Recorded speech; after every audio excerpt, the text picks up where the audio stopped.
Definitely. So I'm going to ask for your assistance because we're going to talk about overdraft, y'all. Oh, yeah. So Autumn is going to, just get into some statistics we pulled up. Because honestly, I didn't know this until I looked it up. So obviously, I work in the financial industry, so I'm familiar with overdrafts and what those kind of conversations look like.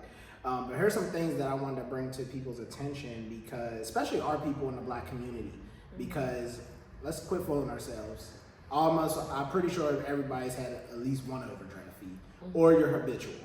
Whatever class you fall into, that's your business, but I just want you to think about this. So in 2022, banks and credit unions collected an estimated $9.9 billion, with a B, in total overdraft NFE revenue, which was a downgrade from 10.6 in 2021. So that means financial institutions are making billions of dollars off overdrafts. Which is kind of how we met. Right. Did you have any idea? Honestly, I am not surprised. I knew we made money. Like, I know that's how institutions make money. So people wonder why they don't get their fees just waived automatically. Right. Because banks and institutions are businesses. Right. And that's how they make money. So if that's ever been something that perplexed you, hopefully you can understand. Yeah. So with that being said, how many Americans overdraft? It says 18% of consumers had overdraft within the last year, and almost 3/4 of them incurred penalty fees. That's slightly more than 1/4 paid an overdraft transfer fee. So basically, 18% of Americans have paid overdrafts, which is crazy. And how common is overdraft? In 2022, these numbers are for 2023, and this report was done in June 5th of 2023. So 17% of households with checking accounts were charged an overdraft or NSF fee at least once. And that's crazy to think about because in 2020, it was down to 16%. So if you follow the trend, well, we're still seeing decline in overdrafts because I think a lot of institutions are trying to do, overdraft protection or create accounts where there's no overdrafts. That's still a high number. Right. So what we need to do as a community is realize if this falls in your category of you have a problem with overdrafts, start to pay attention to some of these numbers we just read and start to think about ways you can prevent overdrafting. But I'm not just going to tell you a problem and not give you a solution. So here are, and Autumn, if you wouldn't mind reading it, just so people know I'm not playing when I found these up. So these are just 5 things you can do to minimize or eliminate overdrafts. This one? Yep. Oh, all 5. Yep. Oh, okay. So balance your checkbook. Number 1, keep track of how much money you got going in and how much money you got going out. Definitely. Keep track of your balance, transactions, and automatic payments. Yes. That's how we met. Yes. And that you can use online banking. Yes. If you're old school checkbook. People still do checks. Mm-hmm. Pay with cash or use a debit card. Hey, just swipe it away or here's the cash. Create an artificial buffer. Keep a pad or cushion of money in your checking account just to be safe. Yes. So that's nice. Definitely like a nice safety net. Yeah, let me give you an example. Mm-hmm. I'm never letting my account drop below $100. So every bill or everything that needs to come out, if I get anywhere low, you can set up alerts through online feature. Oh yeah? Hey, your account dropped below $100, $50, whatever that number looks like for you. Right. So now you got to get more money in there because you got another cycle of bills coming up. Definitely. Yep. Use direct deposit. Make sure your account's staying funded. You have multiple accounts. Make sure you're having them dispersed to the right accounts. Yep. Link your checking account to another account as well. Yes. And how do you avoid overdrawn fees? Opt out of overdraft coverage. Yes, that's a big one. Watch your account balances regularly. Yes. Set up alerts for low balances. Yes, I just described that one. Yeah, I got the alerts too. I get mad when they text me. Yeah. Deposit or transfer money quickly when overdraft occurs. Definitely. Some institutions give you a grace, 24 hours. Some don't. Right. So that's up to you to know which one your institution does or does not. Definitely. Get a prepaid debit card. Yeah. I mean, let's be honest. If you can't manage your money responsibly, there are some designed online accounts that Chime is one of the biggest ones. Yep. And protect yourself from yourself.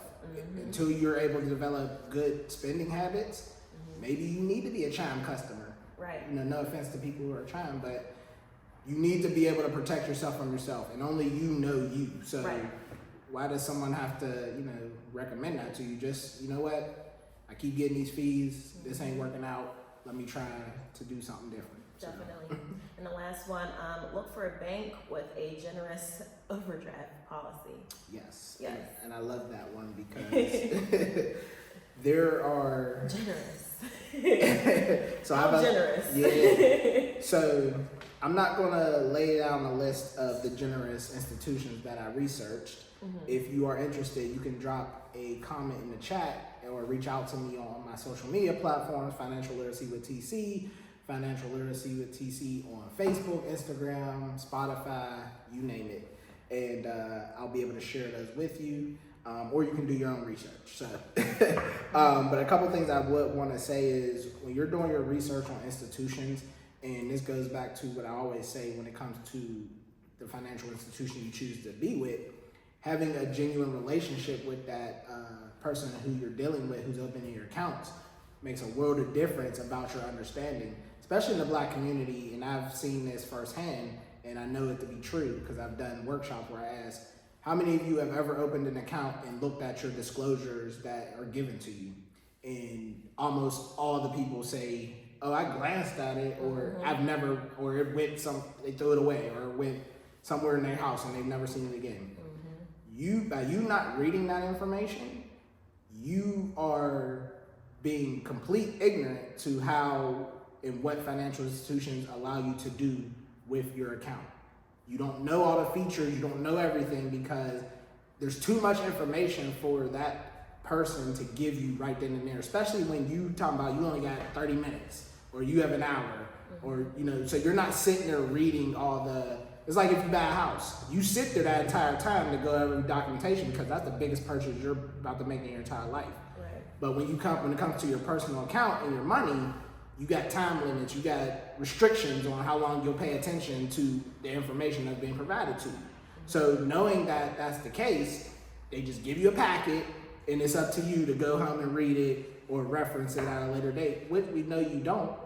So why don't you do this? Anytime you have a disagreement with the institution about fees or whatever, get on their website, do your education before you go in and have a conversation with Mr. or Mrs. Banker, because I promise you, 9 times out of 10, I know you think customers are always right, but I'm pretty sure from a legality standpoint, they have all their policies and procedures listed on their website, and it says exactly what your gripe is and why it's not valid.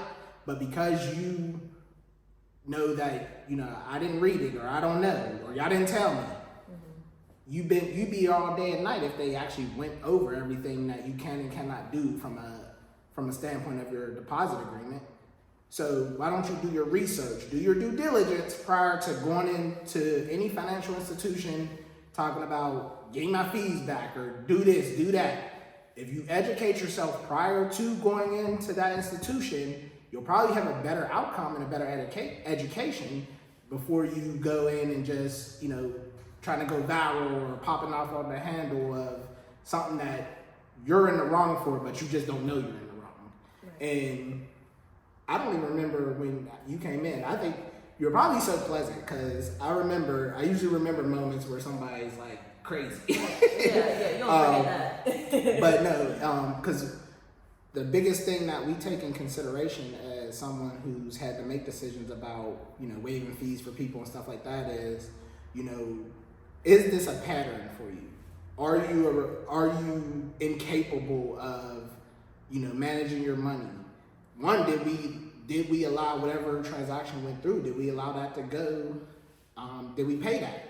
There's a lot of different factors that go in the decision making of, do you want to waive a fee for someone? And truth be told, for me, it was always, as long as you aren't habitual, I didn't mind, assisting or helping with the understanding that, this is not going to be a reoccurring thing. But the moment, if you couldn't take accountability and you were saying, thank you, but I might see you in 2 months from now, I wanted there to be a clear understanding. Hey, I'll do this for you, but understand that moving forward, you got to make some changes to how you're, because we all make mistakes and things happen. Totally get it. But when Planet Fitness is coming out every month, and you let them get you again, now that ain't on me, that's on you. Right. So I don't want to see you in another month saying, "Can I get a fee waived?" So I know. So but sometimes they just gonna be like, "All right, you on your own." Right. And you can be mad and you can do everything you want to do, but that's your account. And this is probably something I wouldn't verbalize in an institution, but a lot of times you got to think about your amount of wealth, however much you got.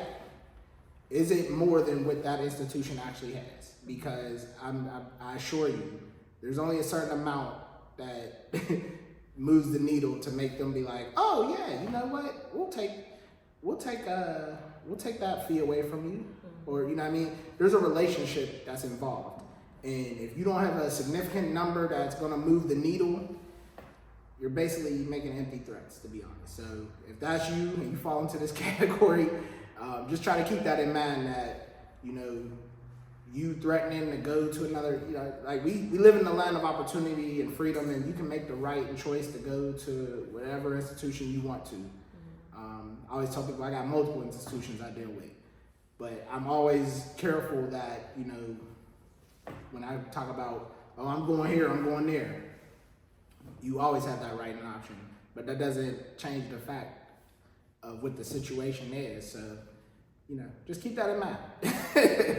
So like I said earlier, if you are interested in getting the information about the institutions that I researched, please drop a comment in the chat.